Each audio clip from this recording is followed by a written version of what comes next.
गुरुपौर्णिमेचे महात्म्य. नमस्कार. आषाढ महिन्यातील पौर्णिमेला साजरी होणारी गुरुपौर्णिमा हा भारतीय संस्कृतीतील अत्यंत पवित्र आणि महत्त्वाचा सण आहे. या दिवशी आपण आपल्या गुरुजनांप्रती कृतज्ञता व्यक्त करतो.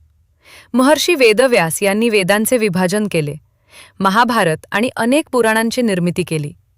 म्हणून गुरुपौर्णिमेला व्यास पौर्णिमा असेही म्हणतात. आपल्या जीवनात गुरुचे स्थान आईवडिलांनंतर सर्वोच्च मानले जाते.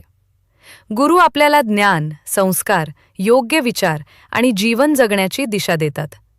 म्हणूनच असे म्हटले जाते, गुरु ब्रह्मा गुरु विष्णू गुरु देवो महेश्वरः, गुरु साक्षात परब्रह्म तस्मै श्री गुरवे नमः. आजच्या दिवशी आपण आपल्या आईवडिलांना, शिक्षकांना, आध्यात्मिक गुरूंना आणि जीवनात मार्गदर्शन करणाऱ्या प्रत्येक व्यक्तीला आदरपूर्वक वंदन करतो. गुरुपौर्णिमा आपल्याला नम्रता, कृतज्ञता आणि ज्ञानाचे महत्त्व शिकवते. आपल्या गुरूंनी दिलेल्या शिकवणीनुसार चांगले जीवन जगणे हाच त्यांच्याप्रती खरा सन्मान आहे.